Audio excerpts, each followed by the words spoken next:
Welcome to Reset to Healthier Relationships Sunday night at 9. I am your host, Coach Glenda, here with course manager and co-host Rufus Carpenter. As most of you already know, Rufus and I created this forum where you can discuss trials and triumphs in past and present relationships.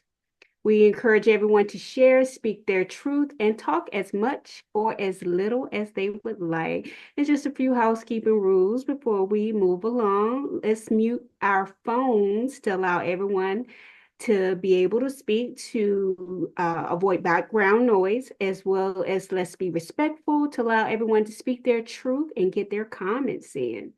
I'm going to allow Mr. Carpenter to tell you a little bit about his background before we dive into our topic for tonight. Okay, tonight I'm going to be brief because this is part two of part one. This is the last part of, hopefully the last part of this, because last week we had so much fun with the topic. So I'm going to say it quick. I'm Rufus Carpenter. I'm the co-host here with Sunday Night at 9. My background is very simple. I came from a family of 14 and we never had enough of anything. So I've learned very much how to pitch in. I can tell you about a weekend that I went and worked around the neighborhood, did chores for everybody. I even went as far as going on the road and picking up soda bottles and cans along the highway.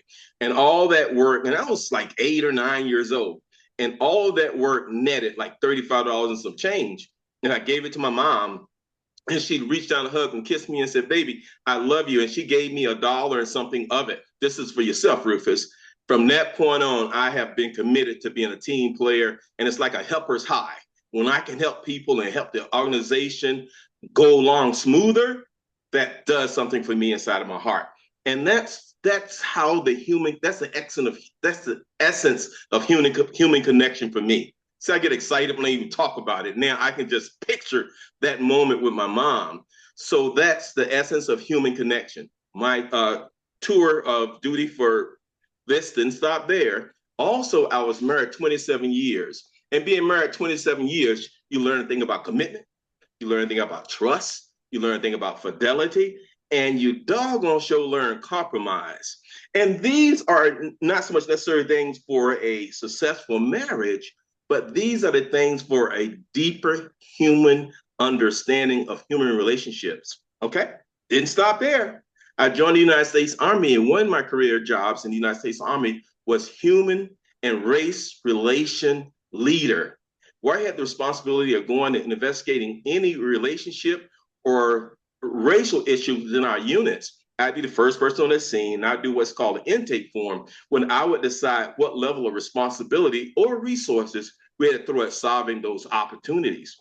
My last part of being here tonight, because tonight, Sunday Night at 9, is basically a container where 20 of you and your girlfriends are in one of your living rooms, you relax, safe space, and you're talking about relationships, and you're talking about it open and honestly. And after you had a couple glasses of wine, and you really let go and you talk about it. Now, normally we give you a certain topic to talk about, but you're not limited to that. You can talk about any relationship issues you would like to in that time frame. And we found out that sometimes just saying it, you hearing your opportunities come out your mouth and your challenges, as well as some of your breakthroughs, they do something for you. And it's a sisterhood. So you don't know the young lady to the left or to the right of you, she may be going through the same things, and she may not be covering or dressing hers up as well as you are.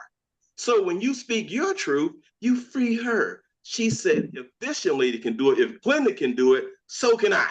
So you empower your sister by letting them do that.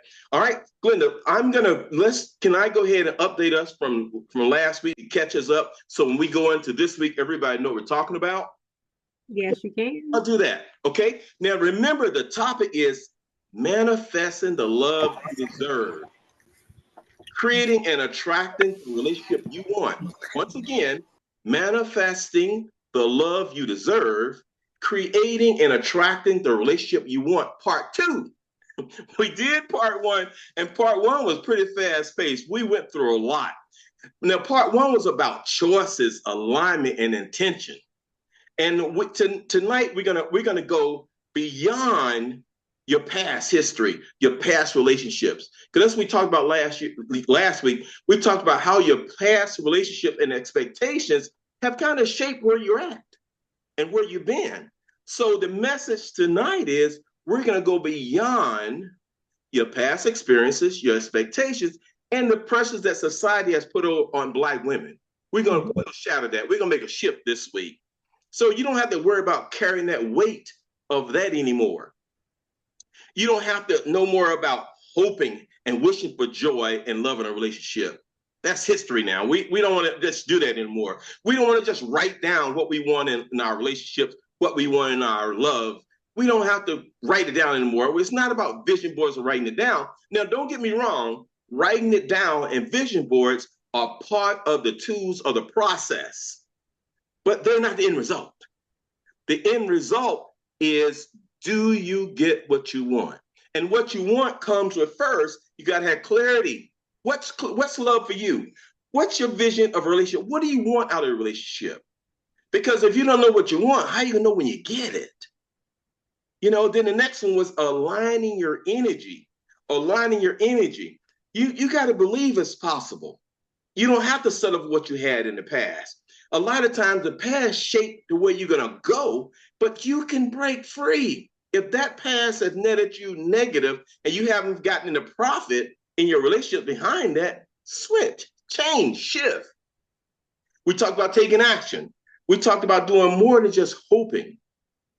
When you get in a relationship, you got to realize something. It's two people creating something together. It's not a one size fit all or not a one side. It's two people coming together to create one relationship. It's not two different relationships.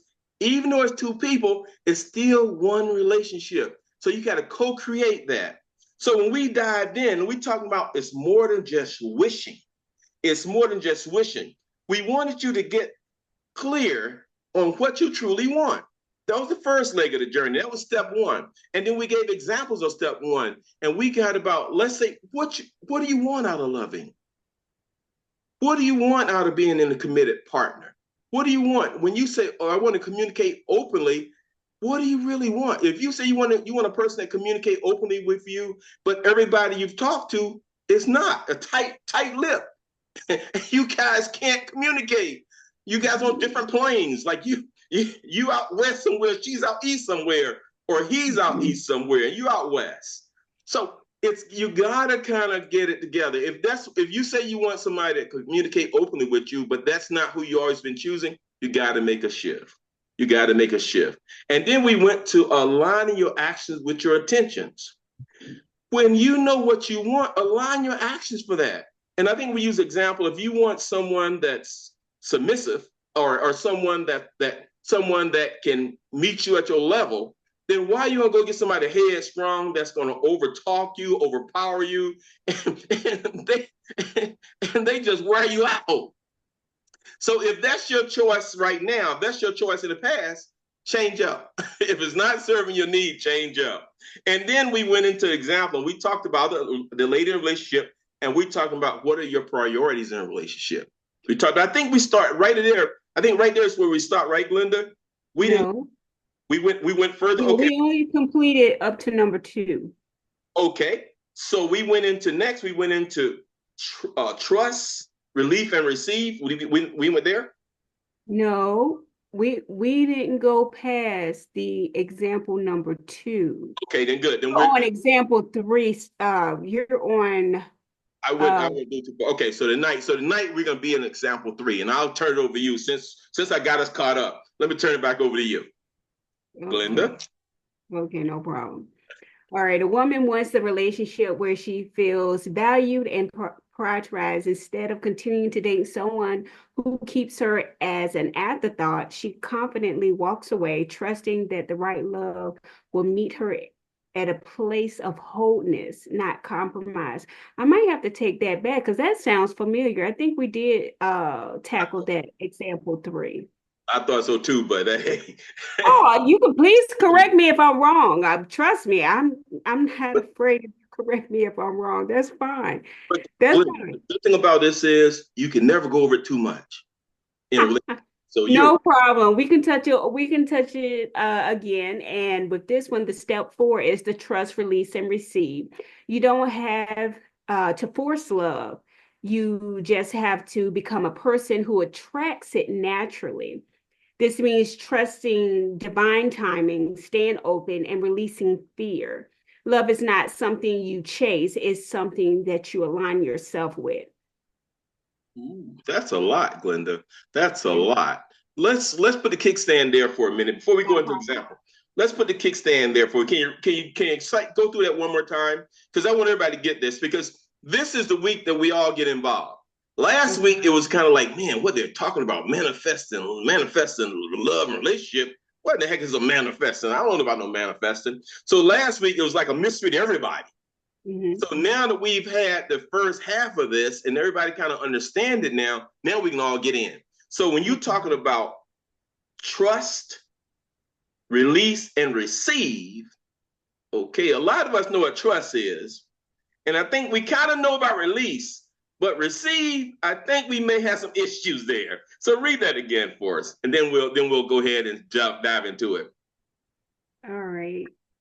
Give me a half a second. Okay. A woman wants a relationship where she feels valued and prioritized instead of continuing to date someone who keeps her as an afterthought. She confidently walks away, trusting the right love will meet her in a place of wholeness, not compromise.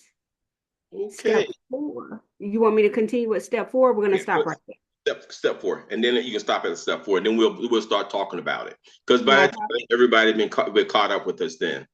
Okay. All right. Step 4, trust, release, and receive. You don't have to force love. You just have to become the person who attracts it naturally.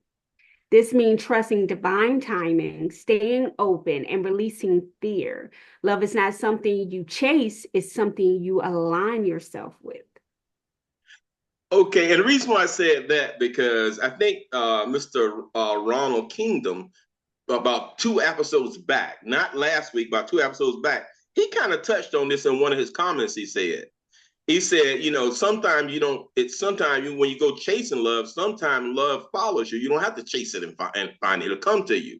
Because I think he was saying, I think he even quoted he who finds a good thing, when he was talking to the ladies, that you don't chase. Mr. Kingdom, do you remember that conversation you said then about when you said, Bible said, he who finds a wife finds a good thing, and you was telling some of the women about going out there trying to chase men.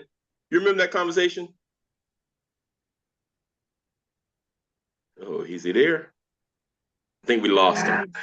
But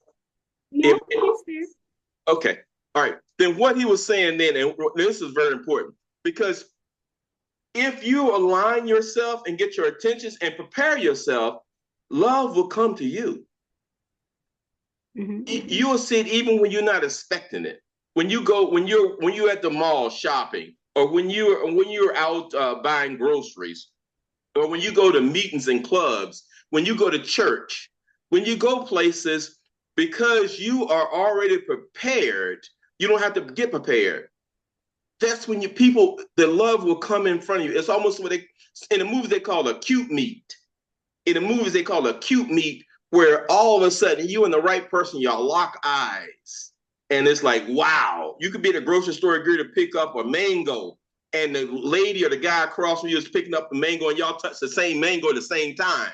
And you say, oh, I'm sorry, you can have it. No, you have it. Next thing you know, you guys are having a conversation. And then you say, oh, wow, you stand on the mangoes for an hour and a half. You say, whoa, let's change each other's phone numbers. That's what that's saying. And I know I exaggerated about the mangoes hour and a half, but it happens similar to that. And that's because you already aligned yourself. You've already made fertile ground. You've already done the things. You worked on yourself. You dealt with the things in the past. It might have been that you might do some counseling, or you might have talked to your girlfriends or your guy friends or family members, and you worked through some of that baggage you had in the past. Now you're capable of loving, because now you're ready. You already aligned yourself, and you're not chasing it. You're not hungry. You know how some people say sometimes when you hungry stuff, like, you chase people away because you're so hungry. They say, oh, I'm scared of that one. But when you relax and trust you can receive it. It's so natural. It comes natural when you're prepared. Because in the Bible, I know it's a Bible verse when it's talking about the bride and the bridesmaid and the ladies with the lamps. I think it was like 5 or 9 ladies. I'm not so sure it is.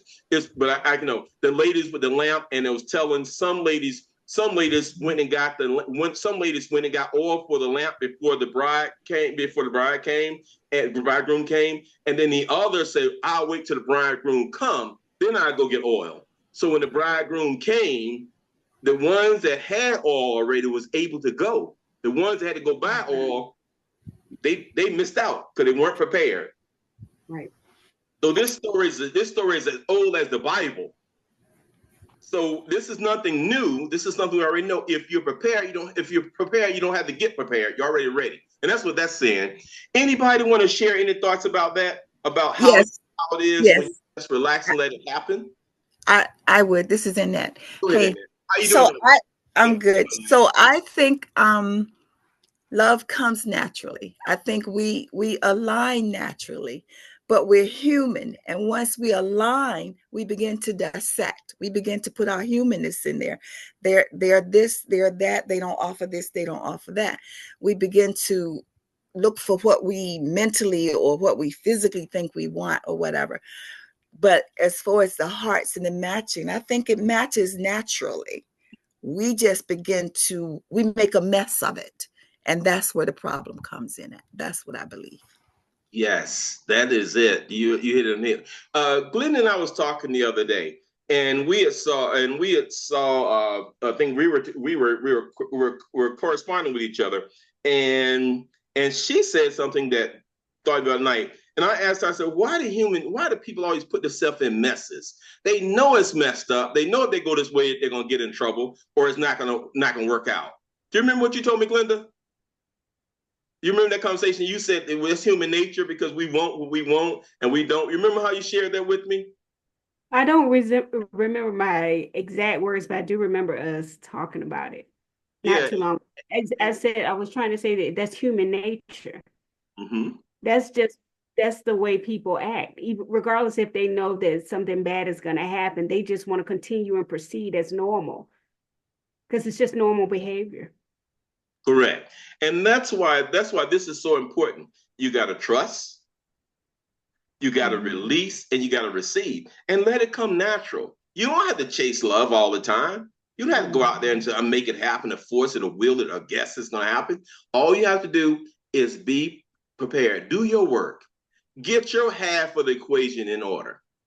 Have your fertile ground. So when it's time to plant the seeds, you're already there. Okay? Go ahead, Glenda. Okay, but I just want to piggyback on what Mr. Carpenter just said. How about we don't do any chasing? Let it just happen naturally and as normal as possible.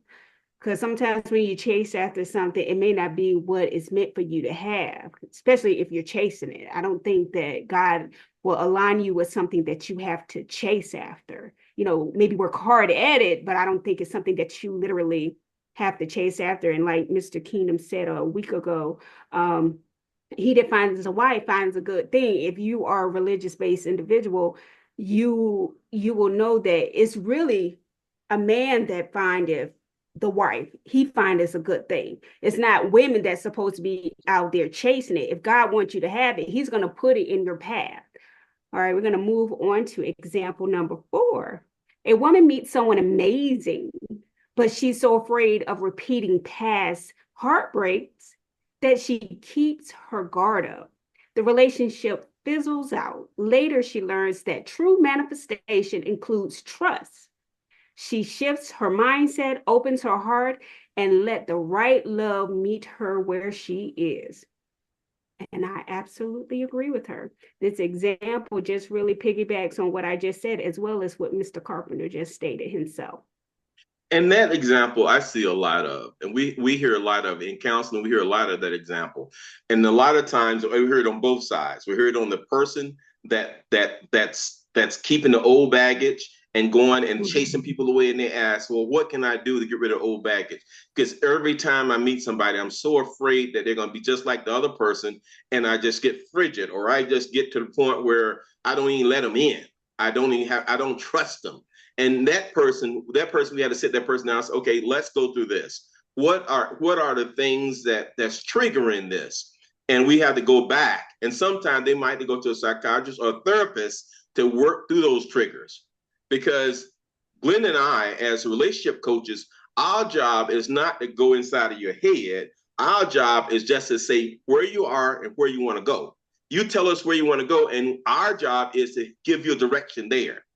Now, therapists, they're the ones that go into your background, go into your trauma, and go into your childhood, and they find out why you think that way, which is not Glenn and I's job. Glenn and I's job is to say, you tell us where you want to go in a relationship, and we have the tools to kind of guide that along a little bit. So that's the work. Now, on the other side of that point, if you're somebody that found someone you love and they won't let you in because of past hurts or because past experiences, then we tell a person is, if you love them, you work with them and you give them the space and opportunity to come around.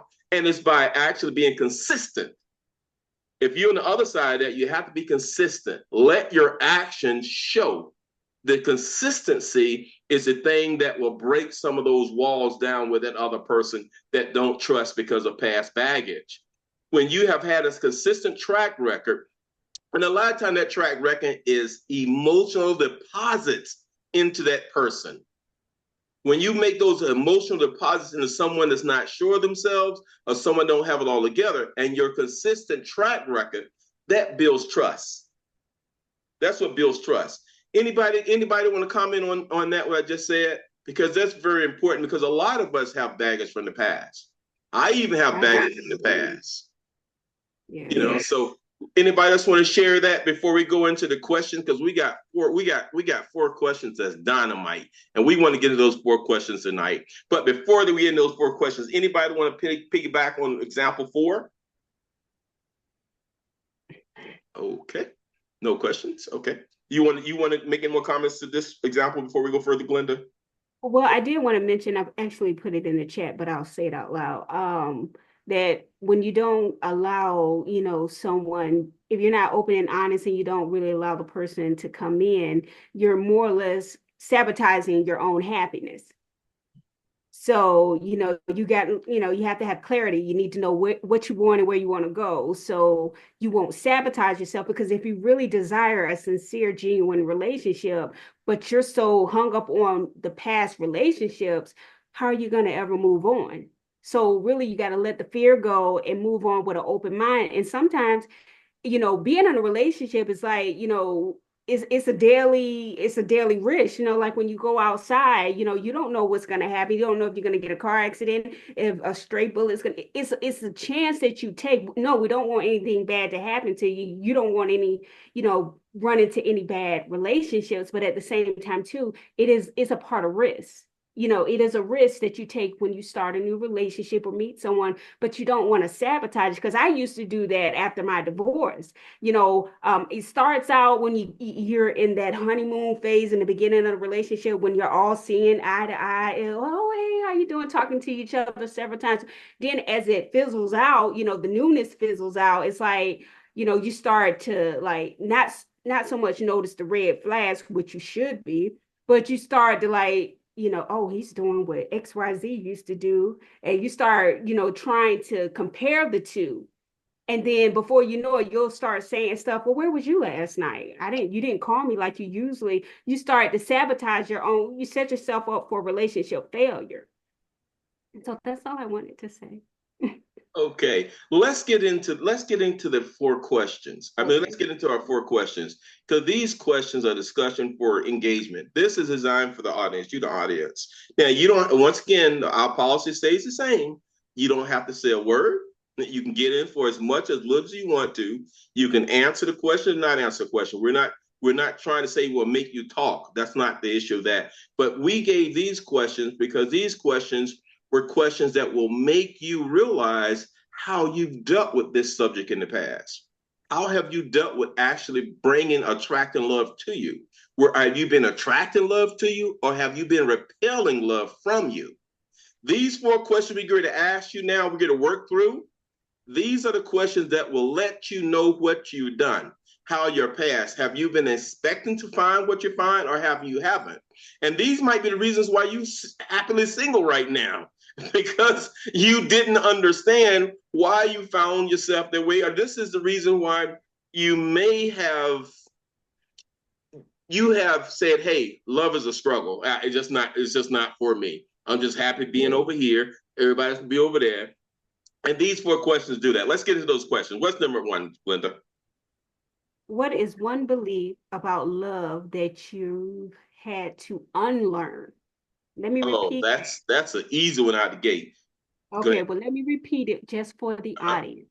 What is one belief about love that you've had to unlearn? Oh, that's a good one. I'm going to start it off. Because I'm 71 years old. And since I was about 50 to 70, that what I had to unlearn was, because I thought love was done for me. So I had to unlearn that love was done for me, because I said I'd never get married again and I won't fall in love. I'll date and like somebody, but I won't fall in love. So I thought from 50 to 70, I thought my love was over for me. So I had to unlearn that. I had to realize that, hey, love is just as much out there for me as anybody else. I can love and still receive love. So I had to open my heart. So I had to unlearn that. All right, that's mine. That's my truth. You want to share, Glenda, before we ask the audience to share? I want someone from the audience to share before I share. Okay, anybody from the audience want to share anything? What one belief about love that you had to unlearn? What one belief about love you had to unlearn? This is Annette again. I had to unlearn that just because I loved doesn't mean that the recipient person loved me. I've been burnt by that, and I've been burnt a few $1,000 away. I've been burnt. That lesson has been an expensive lesson for me. So that's a good one. Thank you, Anna, for that. Was a good one. That was a good one. Anybody else before Glenda share her truth? All right, Glenda, let's hear you. Okay. I had to unlearn that all marriages wasn't perfect. You know, I based a lot of my beliefs on what I saw on TV and at home. You know, my mom and dad, they very rarely argue. You know, I'm not gonna say that they didn't argue, but I can't recall ever seeing them argue. You know, even if they disagree, it just seemed as if they was just having a casual conversation. But after being married myself, I'm like, oh, this is not supposed to happen every day. We fussing and arguing every day. I used to think that what I saw on Leave It to Beaver, Little House on the Prairie, I thought that was how marriages were, and that's not true. No, sometimes it can be a knockout, drag out every day. Every weekend there's an issue. Somebody not pulling their weight, someone not, taking responsibilities of being the man or the woman of the house like they supposed to. That's definitely a good one. That's definitely a good one. That's definitely. And that one you can spend years and years being wore down in that one until you figure it out. Or anyone else in our first question before we go into our second question? Okay, second question, Glenda. Okay, have you ever settled in a relationship because you thought what you wanted was unrealistic? What happened? Ooh, that's the same. I'm gonna start off because that's the same as number 1 for me. Okay. Because I thought that love for me was gone. That's from 50 to like 70. So that's like what, 20 years? 20 years I had that belief. And so I settled. So a lot of times I relationships, and I thought a lot of stuff that I took, a lot of stuff I accepted, and a lot of stuff that I went through, I thought that was realistic. I thought it was it. Like, because I've been used in relationships. People have used, I've got hooked up with takers and not givers. And I became a paymaster in a couple of relationships. And and now thinking about that, in hindsight, I'm saying, what was I thinking? And I didn't get, you don't have to pay for love. Love is free. Should be. So that's one of the things I learned in relationships. All right. Anyone else want to share before Glenda share? See, because Glenda and I, we're on the hot seat. We don't have an option. We got to share. But the audience, you can share. Did you light up, Annette? Yes. I want to say that what I had to learn or whatever is that I didn't have the worldly understanding of love. So I accepted what was given to me, not knowing how to really go about getting what I wanted, because I really didn't know. I just knew the term, oh, being in love. Oh, someone loves me, someone cares. And if it's momentarily, oh, it's just so good because it's momentarily. I didn't see, because it was momentarily, I didn't see that it could end. I saw it as being everlasting. I thought it was being real. This is it. But the people that I've dated have been worldly, where they knew the art of manipulation, or they knew how to maneuver to handle or to make the moment perfect for them and make me believe that, oh, this is love.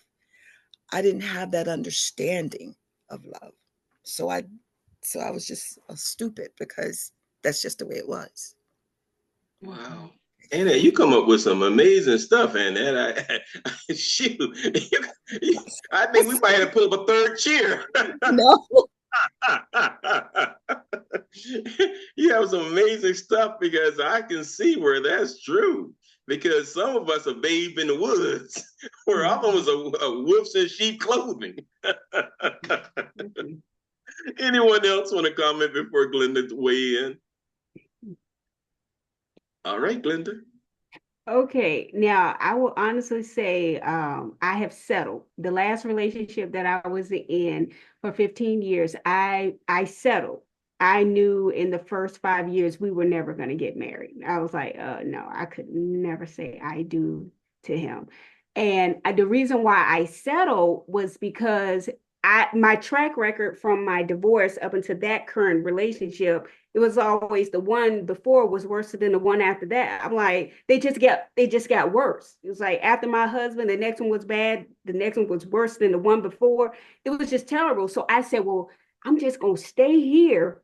Then I don't have to deal with no more bad relationships. But at the same time, I was miserable. I felt unfulfilled. I felt as if, I won't say I put my life on hold, because I didn't want to date anybody else, and I wasn't going out with anybody else, because I'm not a cheater and I don't believe in that.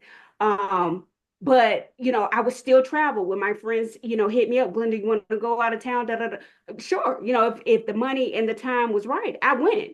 So I didn't put my life on hold for 15 years. I still lived. But when I got to my quiet time, and when things started to weigh on me mentally and emotionally, I was like, I'm with somebody that I'm supposed to be booed up, and I still feel single. I know this is not how it's supposed to be, but I settled, and that was for 15 years. So that is the most recent example for me. Good. Anybody want to comment on that? What did Gigi say? Do you really receive love, or is it manipulation? Did you really receive love? You want to answer that, Glenda? Well, you want me to answer it out loud or in the chat? What do you prefer? Answer out loud, because everybody benefits. Well, and just to respond to her message in the chat.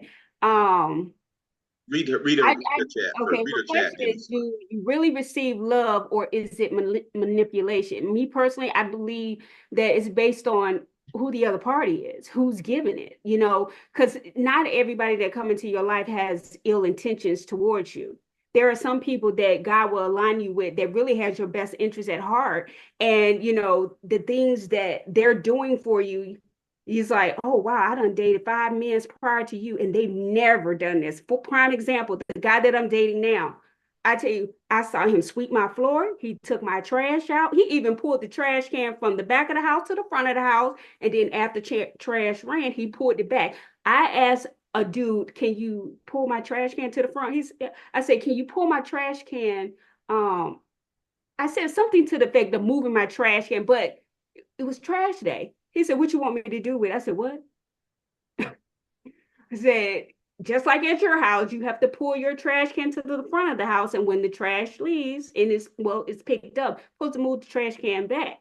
And he couldn't figure it out. He wanted to know what was he supposed to do with the trash can because I asked him to move it.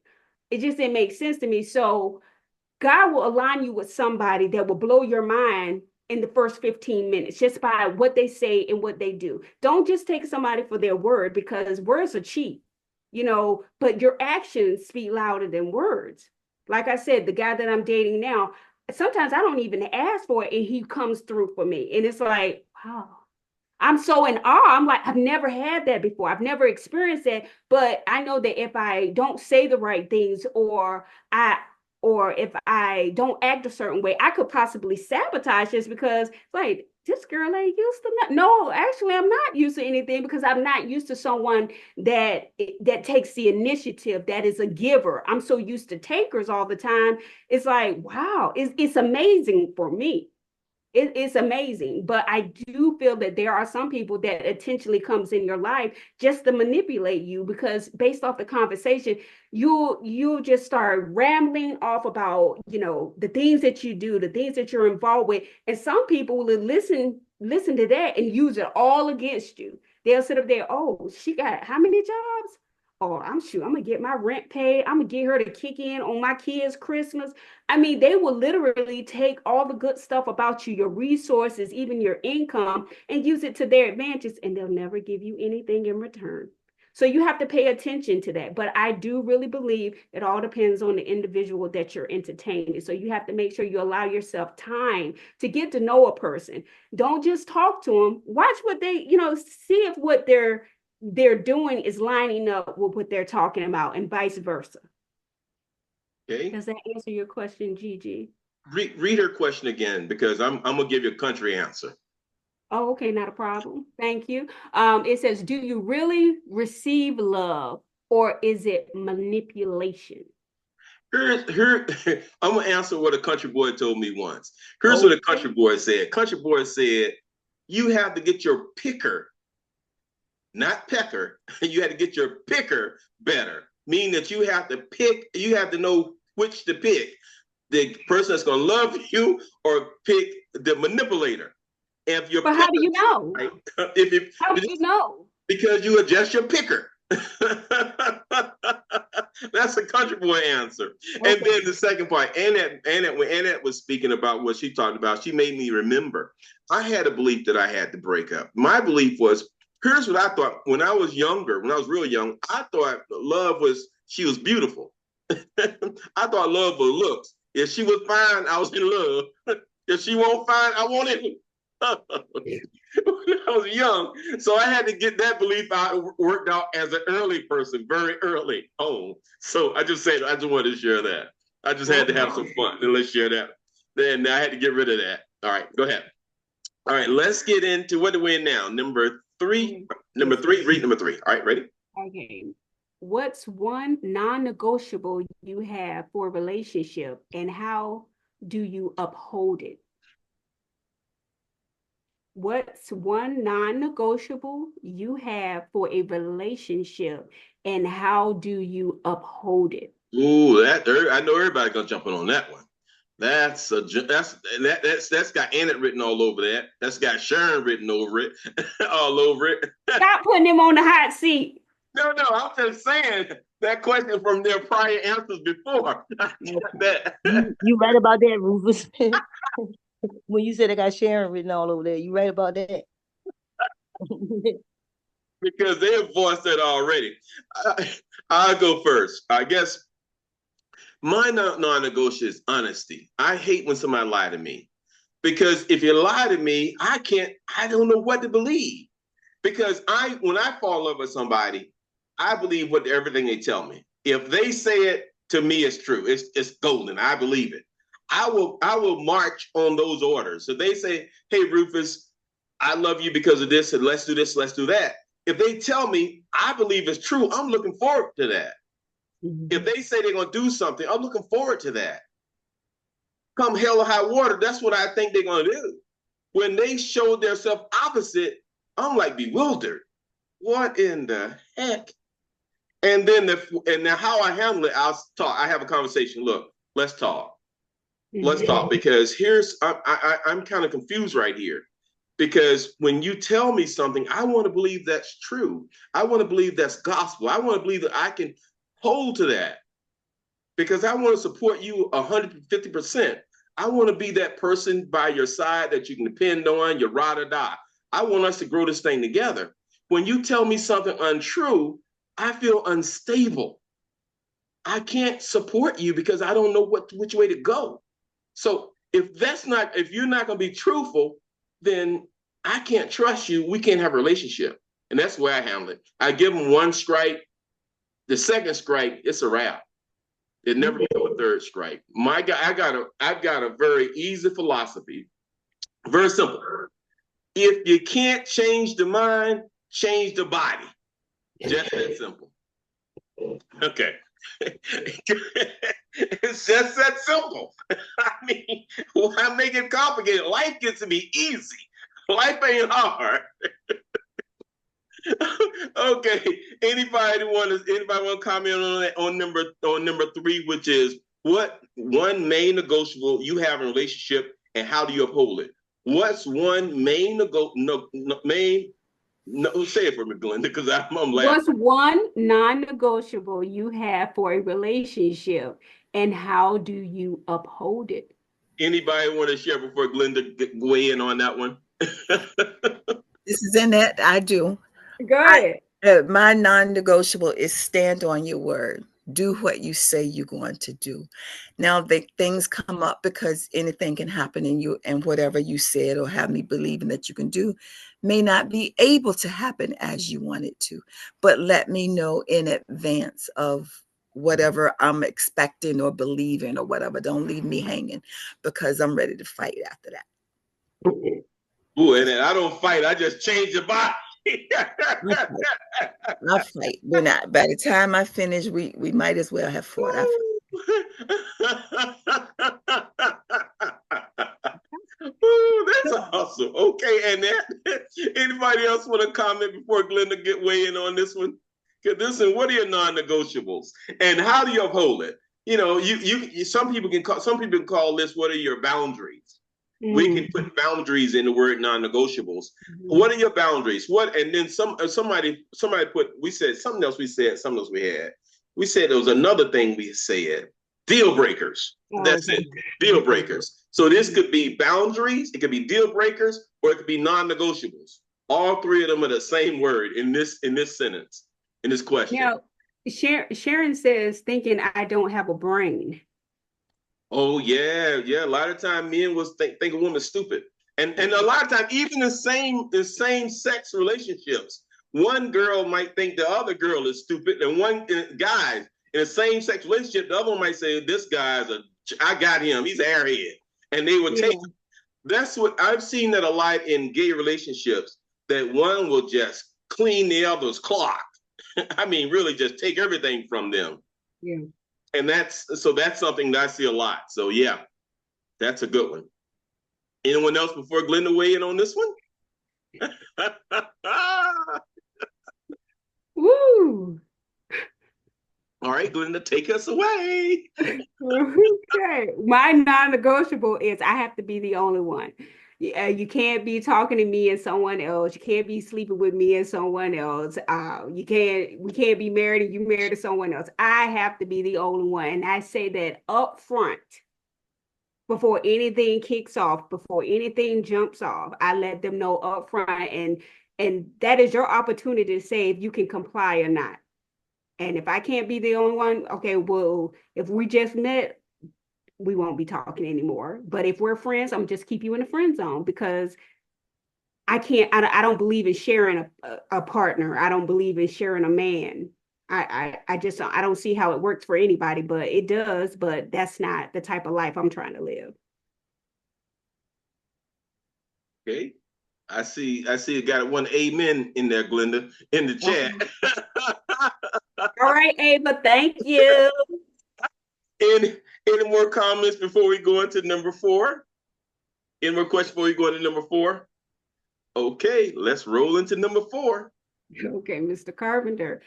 If you could describe your ideal love in 3 words, what would they be? And are you living in alignment with those words? Oh wow, now, this is a real good one. Read it one more time because this is I like this one. As a matter of fact, we're gonna stay here for a minute. Matter of fact, this might be a close the show type kind of question. Okay. If you could describe your ideal love in 3 words, what would they be? And are you living in alignment with those words? Okay, I'll be first. I'll start us off. My 3 words are loving, independent, and mature.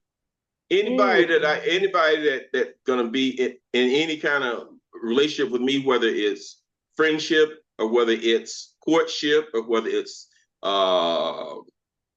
engagement or marriage, has to be loving, independent, and mature.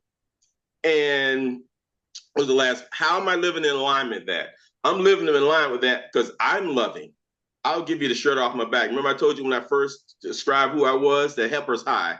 I'll give you the shirt off my back. Independent. I'm independent.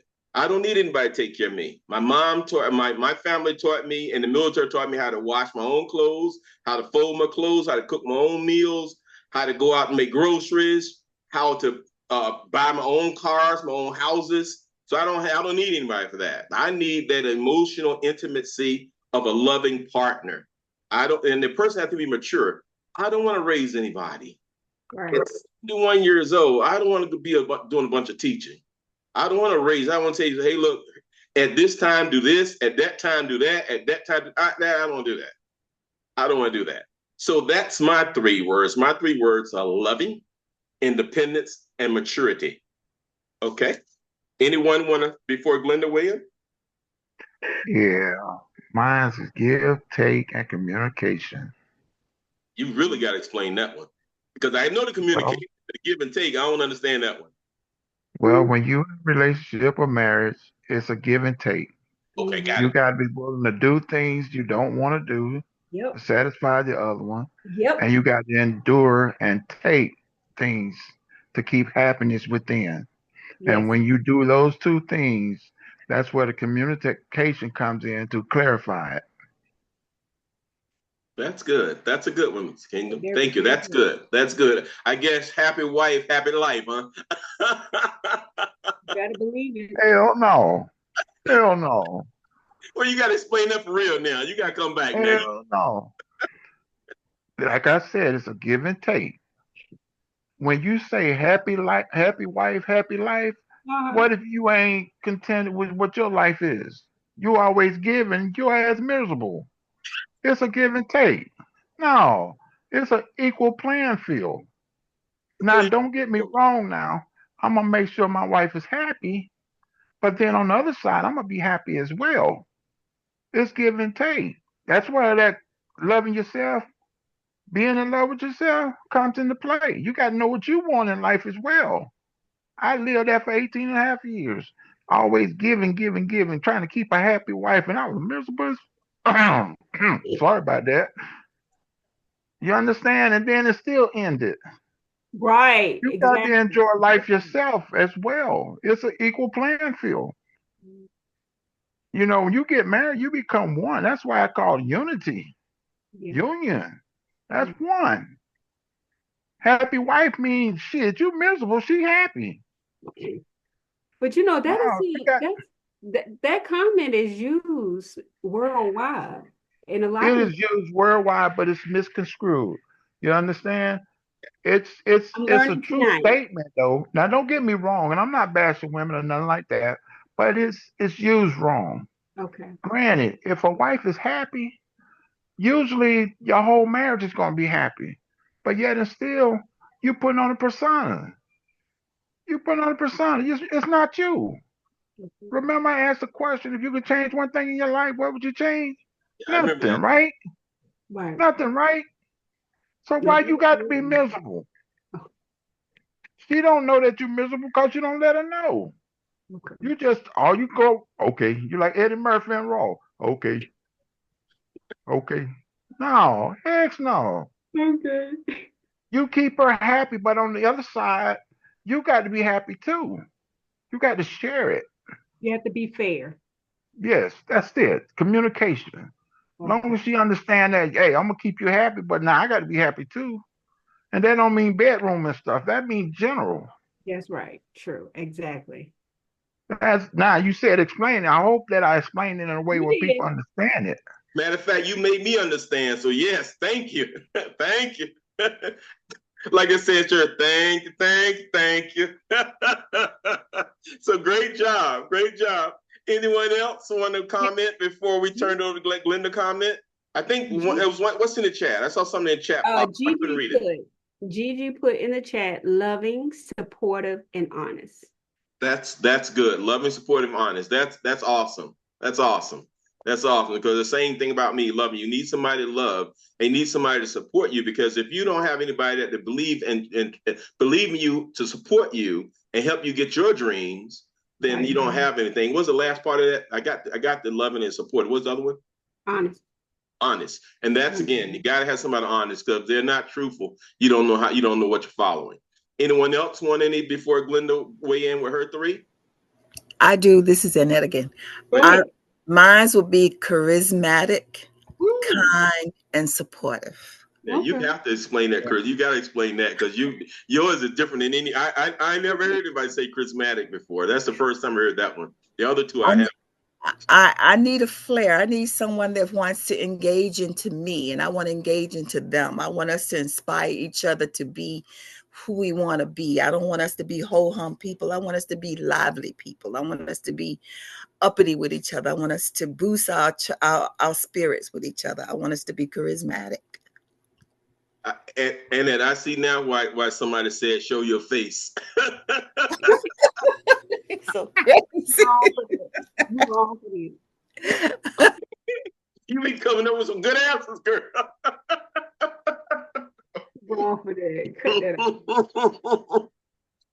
Thank you. That was awesome. That was awesome. Anybody else want to share before we go into Glenda? Sharing? Okay. Anybody else in the chat, Glenda, other than Gigi? No, that was it. Okay. All right, Glenda. What will be your three? All right. Mine is open and honest in the communication, respectful and stable. You have to have your own. Wait a minute, how many you said? You said well, more. Open and honest with the communication go together. Okay, got it. Okay, I would agree. Say, whoa, you wearing me out. What? I was keeping up with three. After I got a three, my brain stop. No. I'm big on being open and honest, and we promoted them together in our open discussion. So I just kept them together. Okay, and what I did when Mr. Kingdom was talking and when Annette was speaking, I jotted down some things. And here's anybody else want to say it before I say so I give you some of these. All right. If no one else wants to say, some of the things I put: safe, seen, and cherished. You said safe, S-A-F-E? Yeah, safe. That means you want to be safe. You don't want anybody going to hit you upside the head. You got to fight it. You got to worry. And then you got to be seen. They got to realize that you're there. Sometimes when you're in a relationship, you're invisible. People, hey, Glenda don't matter. Right. She's not seen. Then it's got to be cherished. I think that's a little bit of what Annette said about that charisma. That in that same kind of light, you got to be cherished. Okay, mm-hmm. And that's what that is. And that means recognize. You recognize somebody love you, and you don't have to shrink in a relationship. Okay. Sharon put emotional, respectful, and compassion. Compassion. Right. That's good, Sharon. That was good, because the next one has compassion, and the next one is honest, passionate, and loyal. And that's great because because if they're honest, like Annette said, that's pretty much there. And the passion, that's You got to bring the flavor. And then loyal is someone that you can trust. The next one I have is faithful, fun, and free. Man, if the Glenda says she don't want nobody to cheat, so that's faithful. Fun, you got to have some fun. Like Annette said, it's got to be some fun, and then it got to be free. It got to be free to be myself. It's got to be free where I don't feel no pressure in it. I don't want to go home to a pressure cooker.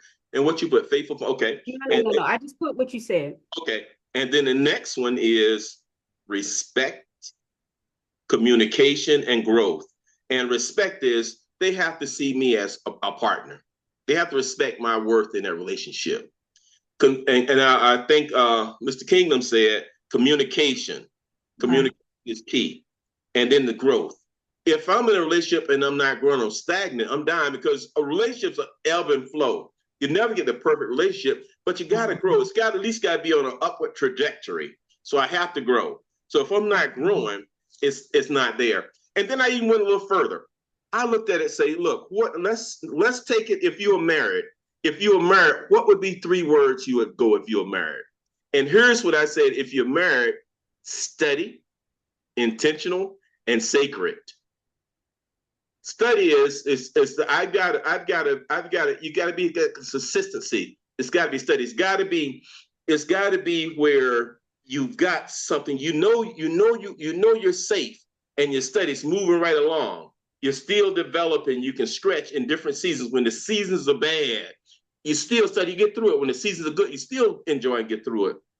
Intentional. You got to want to love me. You got to want to be in a relationship. You didn't settle to get me. You intentionally chose me, and I intentionally chose you, and we intentionally got together.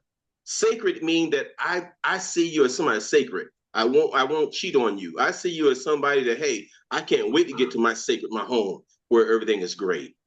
Now let's talk about if you got divorced. If you were divorced, what would be 3 things that if you were divorced, what would be 3 words that would say it for you?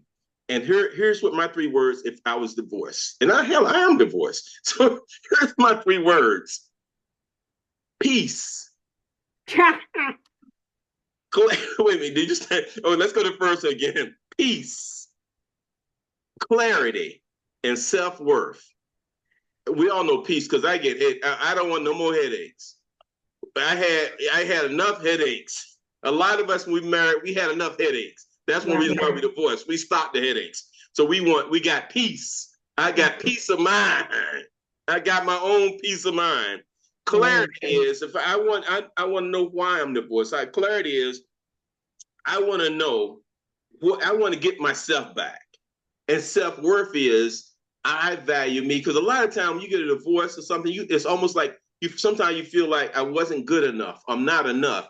I couldn't cut the mustard. It happened because of me. It's my fault we're divorced. I take the blame. No. You got to realize you might have been battered and beat up and tattered a little bit, but you're still you. You're still whole. You're still yourself. Now, let's say if I was spiritual, and I am spiritual. Spiritual, here's what the 3 of is spiritual: divine, aligned, and purposeful. These are the way a lot of people feel that they live. God created them for a purpose, and that's the divine purpose. And they want to know that their journey in life is aligned with what God's will for their life. Purposely mean that you're living God's God's purpose out here in the earth. Because this is not your home you're traveling through. Your home is in heaven. So you living to get to heaven. Okay? And that's what that one is. Now, also, if you're gay, if you're gay, and we have people that are gay and they decide they want to love the same sex, and we don't judge anybody. We don't judge anybody. What we do is just here's what I found out that community think: authentic, tender, and free. What's the first one? Authentic. They mean themselves. That means they come out of the closet. They're not, if they're a man that loves a man, they're not trying to hide it. They're authentic. They're being them authentic selves. The next one mean they're tender. They're able to love. They're able to touch. They're able to feel. Okay. And the next one is free.